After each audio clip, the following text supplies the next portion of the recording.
మనబడి మన భవిష్యత్తు పనులు పురోగతిలో సచివాలయ ఇంజనీరింగ్ అసిస్టెంట్ పాత్ర అత్యంత కీలకమైన పాత్ర కలిగి ఉందని జిల్లా కలెక్టర్ పి ప్రశాంతి స్పష్టం చేశారు.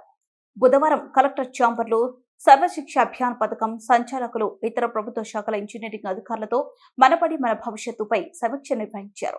అంతకుముందు కలెక్టరేట్ సమావేశ మందిరంలో సచివాలయం ఇంజనీరింగ్ అసిస్టెంట్స్ తో జిల్లాలోని 655 పాఠశాలలో జరుగుతున్న స్కూల్ భవనాలలో పనుల పురోగతిపై సమీక్ష నిర్వహించారు. ఈ సందర్భంగా కలెక్టర్ పి ప్రశాంతి మాట్లాడుతూ ప్రభుత్వ పాఠశాలల్లో మౌలిక వసతులు మనబడి మన భవిష్యత్తు అభివృద్ధి పనుల విషయంలో ప్రత్యేక దృష్టి పెట్టాలని ఆదేశించారు. ఇంజనీరింగ్ పనులు పూర్తి చేసే క్రమంలో 5 శాఖల ఆధ్వర్యంలో పనులను చేపట్టడం జరుగుతున్నట్లు తెలిపారు. ఆ మేరకు మండలాలను కేటాయించడం జరిగిందన్నారు.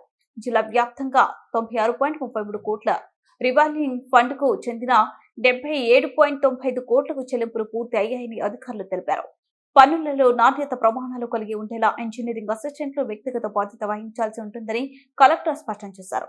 మనబడి మన భవిష్యత్తు కింద చేపట్టవలసి ఉన్న పనులకు చెందిన ప్రతిపాదనలు, అంచనాలు సిద్ధం చేయాలని ఆదేశించినట్లు అధికారులు కలెక్టర్కు వివరించారు.